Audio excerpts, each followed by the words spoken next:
Merci Seigneur. Proverbe chapitre 30. Je vais, une fois de plus, lire pour vous du verset 21 au verset 23 que je vais vous demander de reprendre. Trois choses font trembler la terre et il en est quatre qu'elle ne peut supporter. Un esclave qui vient à régner, un insensé qui est rassasié de pain, une femme dédaignée qui se marie et une servante qui hérite de sa maîtresse. Si vous avez cette portion dans Proverbe 30, nous vous prions de lire, s'il vous plaît. Allez-y.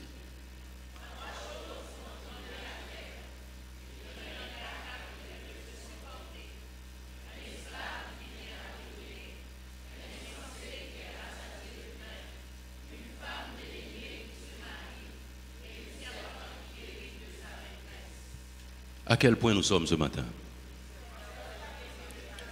Une servante qui hérite de sa maîtresse.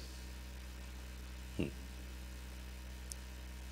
sommes passés par un long chemin, un esclave qui vient à régner, un insensé qui est rassasié de pain, une femme dédaignée qui se marie.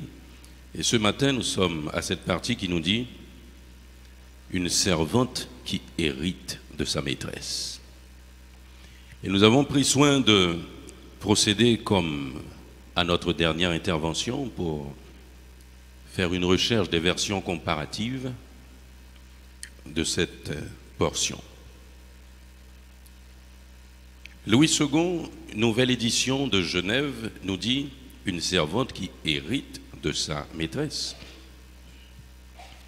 Mais la version Louis II 21 nous dit une servante qui dépossède sa maîtresse. Une servante qui dépossède sa maîtresse.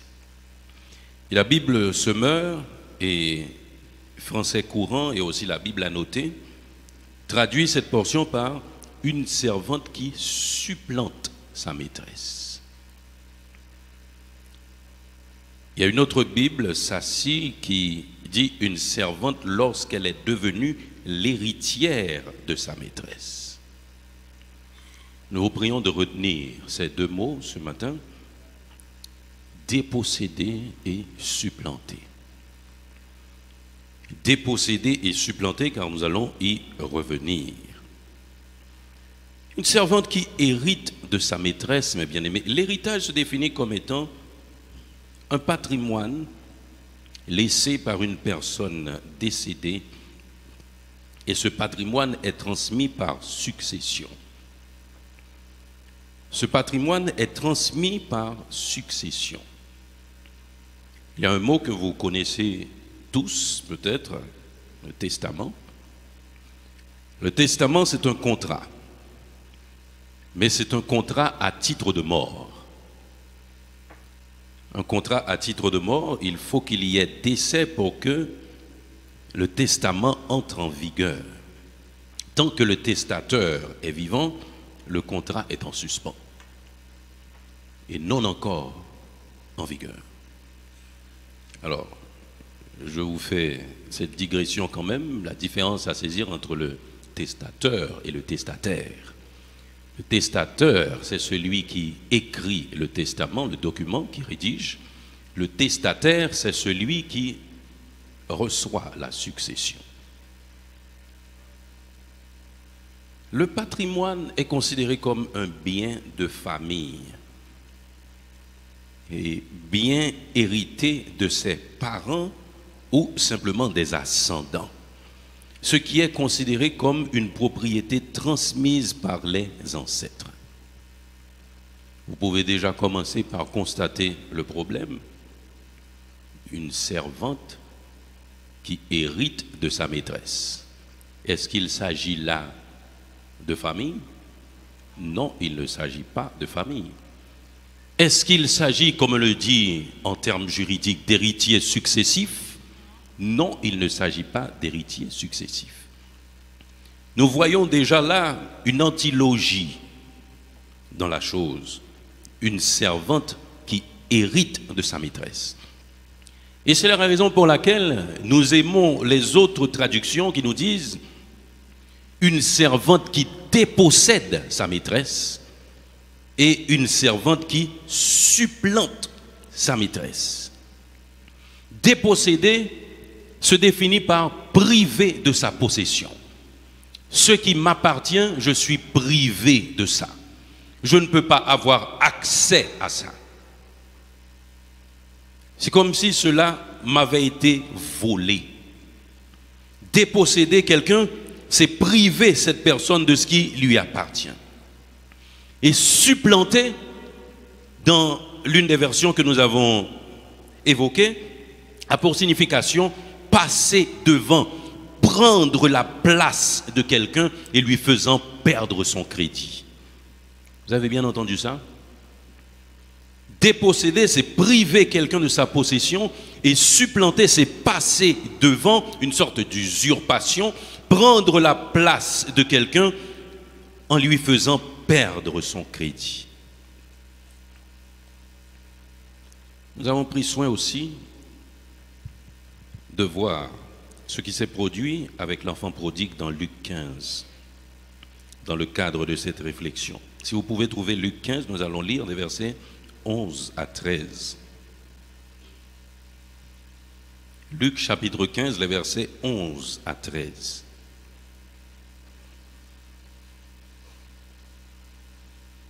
Vous l'avez? Allons-y. Il dit encore, un homme avait 2 fils. Le plus jeune dit à son père, mon père, donne-moi la part de bien qui doit me revenir. Et le père leur partagea son bien. Peu de jours après, le jeune fils, ayant tout ramassé, partit pour un pays éloigné où il dissipa son bien en vivant dans la débauche. Nous venons de vous dire, mes bien-aimés, que même quand vous êtes héritier successif, le testament est un contrat à titre de mort.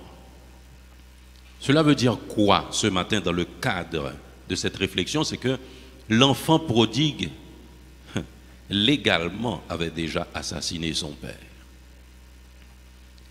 L'enfant prodigue avait légalement déjà assassiné son père. Il demande sa part de bien avant même la mort de son père, parce qu'il ne pouvait pas attendre. D'où est venu cela? Cette volonté de prendre son indépendance, et la conséquence est une mauvaise gestion aussi des biens. Même quand il s'agissait d'un héritage, mes bien-aimés, quand l'héritage a été mal reçu, quand les procédures n'ont pas été suivies, les conséquences sont toujours graves. Il s'agissait là de cette volonté du fils prodigue de se détacher de son père. Dans le cadre des enfants de Dieu qui fuient avec les bénédictions de Dieu, c'est vouloir prendre leur indépendance aussi par rapport à Dieu. Et de là, quand on est indépendant de Dieu, quand on se fait autonome par rapport à Dieu, la gestion n'est pas facile, elle est toujours mauvaise. Et Hébreu nous dit quoi, mes bien-aimés? Hébreu chapitre 13 nous décrit le mariage, nous n'allons pas lire, Hébreu 13, 4, nous décrit le mariage comme un état honorable. Parce que l'auteur de l'Épître aux Hébreux nous dit que le mariage soit honoré de tous et le lit conjugal exempt de toute souillure. Que le mariage soit honoré de tous et le lit conjugal exempt de toute souillure. Voilà maintenant que une servante arrive à hériter de sa maîtresse, ou du moins les verbes que nous avons préférés dans les autres traductions, une servante qui arrive à déposséder sa maîtresse, une servante qui arrive à supplanter sa maîtresse. Cela veut dire prendre sa place de la femme mariée. Vous savez, moi je suis bien content que les enfants, ils ont maintenant leur assemblée. Vous n'y a qu'à parler toute parole, c'est grand monde qui n'en ont pas, oui? Ah, ou appris, mais c'est vrai. Mais quand vous avez des enfants en bas âge, il y a des connaissances qui sont pas bon pour eux, il y a détourné. Mais on est là entre adultes, on peut parler, mes bien-aimés. Une servante qui arrive à supplanter sa maîtresse, cela veut dire qui arrive à prendre la place de sa maîtresse, qui arrive à pouvoir jouir de tous les privilèges qui revenaient de droit à la femme. Et quand je parle de privilèges, ne pensez pas seulement aux choses matérielles, héritage, maison ou quoi que ce soit d'autre.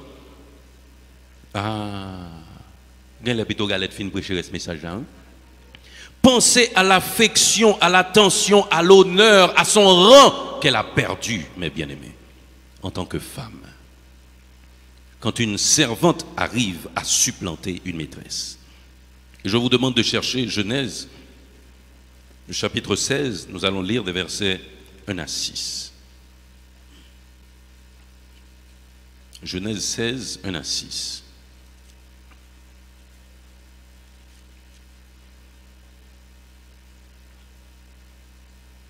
Vous avez Genèse 16, 1 à 6. Nous allons lire ensemble. Saraï, femme d'Abraham, ne lui avait point donné d'enfant. Elle avait une servante égyptienne nommée Agar. Et Saraï dit à Abraham, voici l'Éternel m'a rendu stérile. Viens, je te prie, vers ma servante. Peut-être aurai-je par elle des enfants. Abraham écouta la voix de Saraï. Alors Saraï, femme d'Abraham, prit Agar, l'Égyptienne, sa servante, et la donna pour femme à Abraham, son mari. Après qu'Abraham eut habité 10 années dans le pays de Canaan, il alla vers Agar et elle devint enceinte. Quand elle se vit enceinte, elle regarda sa maîtresse avec mépris. Et Saraï dit à Abraham, l'outrage qui m'est fait retombe sur toi. J'ai mis ma servante dans ton sein, et quand elle a vu qu'elle était enceinte, elle m'a regardé avec mépris. Que l'Éternel soit juge entre moi et toi. Abraham répondit à Saraï, voici, ta servante est en ton pouvoir. Agis à son égard comme tu le trouves bon. Saraï la maltraita et Agar s'enfuit loin d'elle. Vous voyez ce qui s'est passé, mes bien-aimés? Notre message aujourd'hui, ce n'est pas sur Agar et Abraham. Nous ne pouvons pas commencer à dire, vous n'avez pas tout conseil, vous entendez? Nous ne pouvons pas commencer à dire, pour ne pas aider bon Dieu dans ça l'a fait. Mais vous l'avez déjà compris, mes bien-aimés, ce qui s'est produit entre Saraï et Agar. La grosse tête de la maîtresse et l'humiliation de la femme. La grosse tête de la maîtresse et l'humiliation de la femme. Et on doit vous dire, mes bien-aimés, cette gêne que cette situation peut produire est insupportable pour une femme dont la servante hérite d'elle, mes bien-aimés. Quand on est gêné, on éprouve un malaise psychologique, moral, et dans le cas de Saraï, surtout émotionnel. Vous êtes tout le temps gêné, non seulement face à vous-même, mais aussi devant la société et aussi par rapport à votre mari. Une servante a hérité d'une maîtresse et ce qui s'est produit n'a pas de nom. Parce que vous savez bien, mes bien-aimés, que la naissance d'Ismaël, qui a précédé la naissance d'Isaac, est la source de ce conflit israélo-palestinien qui a commencé depuis l'Ancien Testament et qui aujourd'hui bouleverse le monde encore. Il est de ces choses qui font trembler la terre, mes bien-aimés. Ces deux lignées familiales sont encore en guerre aujourd'hui où nous sommes en train de vous parler. Les historiens pensent que ce conflit a débuté en 1948. Mais ce conflit a débuté au moment où Abraham, de concert avec sa femme, a essayé d'aider Dieu pour permettre à Agar d'hériter de Saraï.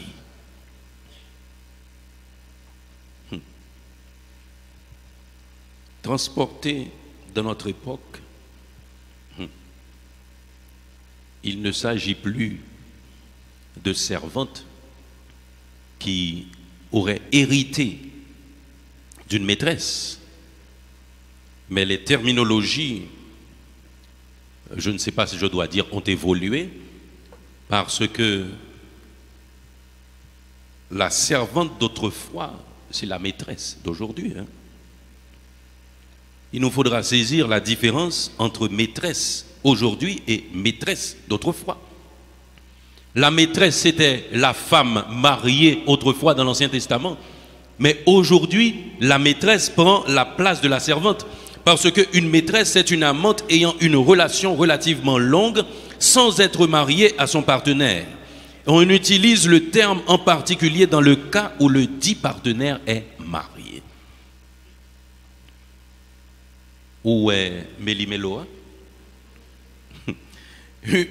Une maîtresse, c'est une amante ayant une relation relativement longue sans être mariée à son partenaire. Et on utilise le terme maîtresse en particulier dans le cas où le dit partenaire est marié. Quand vous êtes marié, mes bien-aimés, vous avez votre femme que Dieu reconnaît, que la loi reconnaît, que la société reconnaît, que votre conscience aussi reconnaît. Cette femme à qui vous avez donné la main au nom des lois de la République et devant Dieu pour lui promettre dévotion, fidélité, secours et assistance. Voilà qu'aujourd'hui, une maîtresse hérite de cette femme. Eh bien, cela produit les mêmes choses qu'autrefois, mes bien-aimés. Si vous aimez votre femme, je suppose que si vous êtes marié, c'est par amour. À moins que ce serait par intérêt. Si vous aimez notre femme, votre femme, veillez à ne pas l'humilier, mes bien-aimés. À ne pas produire chez cette femme cette gêne que Saraï a éprouvée face à Agar, mes bien-aimés. Je ne sais pas pourquoi Dieu m'a conduit à cette série de messages, mais je suis sûr que lui, il sait pourquoi. Lui, il sait pourquoi. Il sait de quoi son assemblée a besoin, mes bien-aimés. Et vous savez, très souvent, des gens, particulièrement des gens qui sont proches de moi, me demandent comment je vis. Je reviens du travail, je rentre chez moi, je sors de chez moi, je vais au travail, je sors du travail, je vais à l'église, je sors de l'église, je rentre chez moi, je sors de chez moi, je viens à l'église. Ça, c'est ma vie. Et pourtant, j'ai des amis. J'ai des amis, je vous le dis. Vous savez pourquoi je ne vais pas souvent chez les amis? Quelqu'un peut me dire pourquoi? Parce que je veux toujours pouvoir prêcher la parole de Dieu. Dès pour marcher comme un trop, dès pour bailler vérité, bon Dieu, bon parler, c'est quand on te ouel. Je visite mes amis. Je visite mes amis. Même pas pour lever chaque jour pour marcher quand on. Après ça, quand il y a l'em fin qu'on problème là, les bon Dieu, bon message pour me prêcher, pour me prêcher. Parce que vous dites c'est tripotaille, parce que vous ça passe là quand même. Non. Je suis naturellement comme ça, je n'ai pas cherché à le développer. Et c'est maintenant que je comprends pourquoi Dieu m'a permis d'être comme ça, que je puisse parler de tout, sans embâche.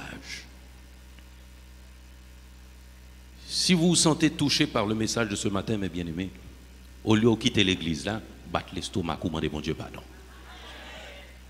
Si vous avez votre tir à ajuster, mes bien-aimés, faites-le aujourd'hui. Si vous aimez votre femme, ne l'humiliez pas.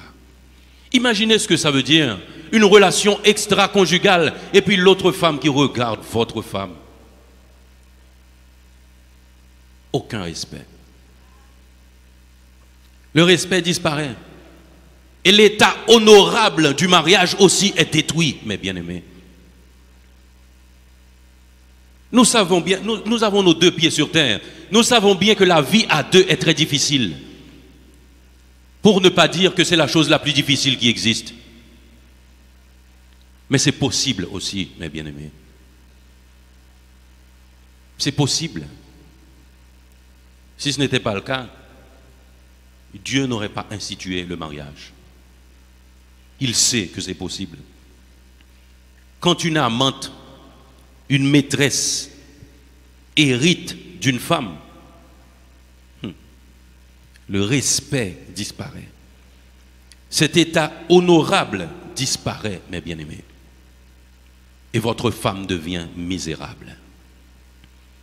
Si, dans cette cellule sociale qu'est la famille, cela a des répercussions aussi graves, vous pouvez le comprendre aussi. Pourquoi ce conflit qui a pris naissance depuis la Genèse bat encore son plein aujourd'hui? Parce que ce sont des choses qui font trembler la terre. D'une manière générale, les enfants sont fiers de leurs parents.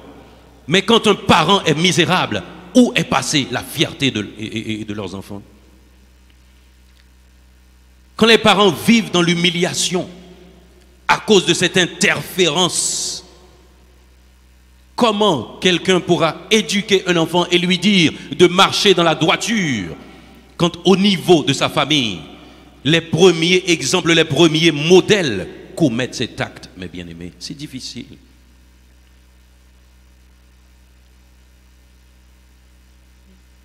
Je vous dis quelque chose. Même quand ce qui se passe entre vous et quelqu'un d'autre reste secret entre vous deux, rappelez-vous que les yeux de Dieu voient tout. Non seulement les yeux de Dieu voient tout, mais Satan aussi, il vous voit. Et c'est là que le bas blesse. Parce que c'est ce qu'il cherche au milieu des enfants de Dieu. Semer la pagaille pour affaiblir l'Église. Si deux d'entre vous s'accordent, comme le disent les Saintes Écritures, pour demander une chose, cela leur est déjà accordé. Mais s'il y a interférence, s'il y a quelqu'un au milieu de vous, vos prières ne peuvent même pas monter devant Dieu. Si vous obtenez quelque chose, mes bien-aimés, sachez que c'est la force de votre travail, c'est votre intelligence humaine. Parce que Dieu ne bénit pas dans le péché. Vous pouvez dire que si j'étais dans une mauvaise position, je ne serais pas comme je suis. Je n'aurais pas toutes ces choses que j'ai. Mais la plus grande richesse, mes bien-aimés, c'est la paix de la conscience. C'est de pouvoir bien dormir quand vous vous couchez le soir, mes bien-aimés. C'est ça la richesse. Mais quand vous avez dans votre vie quelque chose qui entrave votre relation avec Dieu, vous avez les meilleurs lits, mais vous ne dormez pas. Vous avez les meilleures nourritures, mais vous n'avez pas d'appétit. Vous vivez dans la meilleure ambiance, mais de temps à autre, vous êtes malade. Parce que Dieu vous avait conçu pour vivre dans une ligne. Quand vous laissez cette ligne, cela pose problème. Une servante qui hérite de sa maîtresse. Ça s'est passé avec Sarai et Agar, et ça fait encore trembler le monde. Et aujourd'hui, cette réalité fait trembler beaucoup de familles. Cette réalité fait trembler beaucoup de familles, mes bien-aimés.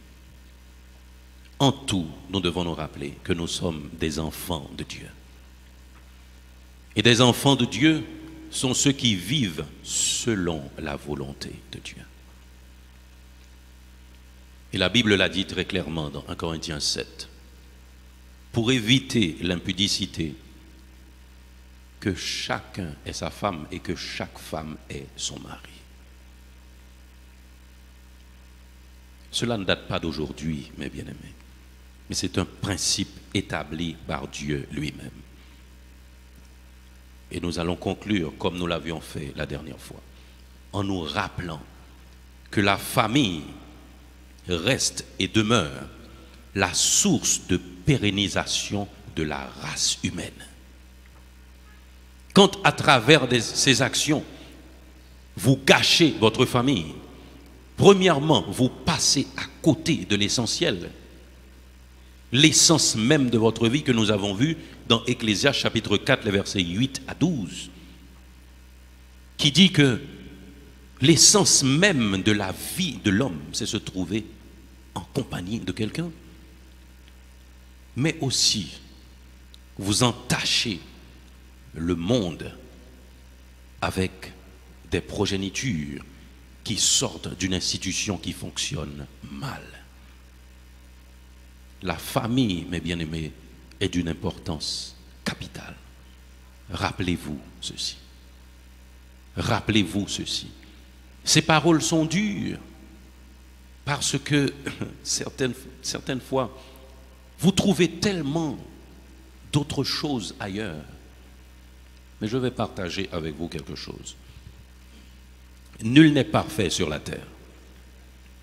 Nul n'est parfait sur la terre. Et c'est la raison pour laquelle l'apôtre Paul, toujours dans 1 Corinthiens 7, il nous a dit, si le jeune homme s'est marié, il n'a point péché.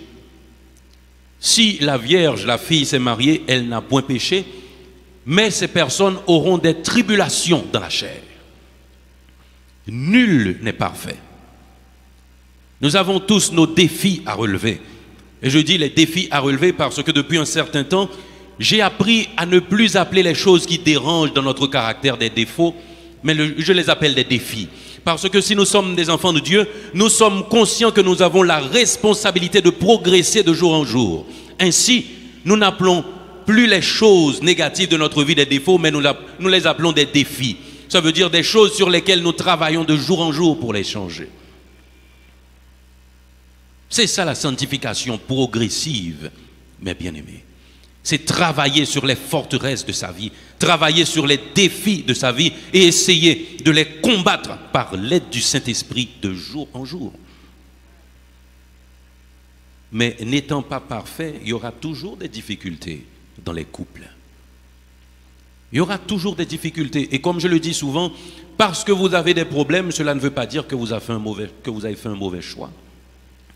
Parce que vous avez des problèmes, cela ne veut pas dire que la personne avec qui vous êtes est une mauvaise personne. Mais c'est le mariage qui vient avec des difficultés. Vous devez vous armer de courage pour gérer les difficultés de votre mariage, mes bien-aimés. Vous rappelez que votre ennemi n'est pas votre vis-à-vis. Ce n'est pas cette personne qui se trouve en face de vous, mais c'est l'ennemi même de Dieu, l'ennemi des bonnes relations conjugales, qui est le malin. C'est votre ennemi. Dans votre mariage, vous devriez constituer une équipe. Vous devriez constituer une équipe et non voir l'autre comme votre adversaire, mes bien-aimés. Et c'est en équipe que vous pourrez vaincre cet adversaire qui est puissant. Il est puissant. Et quand vous vous laissez aller dans la faiblesse, dans la désobéissance, il devient encore plus puissant dans votre vie. Arrangez vos affaires avec Dieu, mes bien-aimés. S'il vous a parlé ce matin, ne vous fâchez pas. Si vous vous sentez attristé, sachez que c'est le premier pas. Si vous vous sentez touché profondément, sachez que c'est le premier pas. Ne fuyez pas l'Église. Parce que même si vous allez n'importe où, Dieu est dans toutes les églises, mes bien-aimés. Vous allez encore retrouver sa parole et il va encore vous parler. Que Dieu vous bénisse.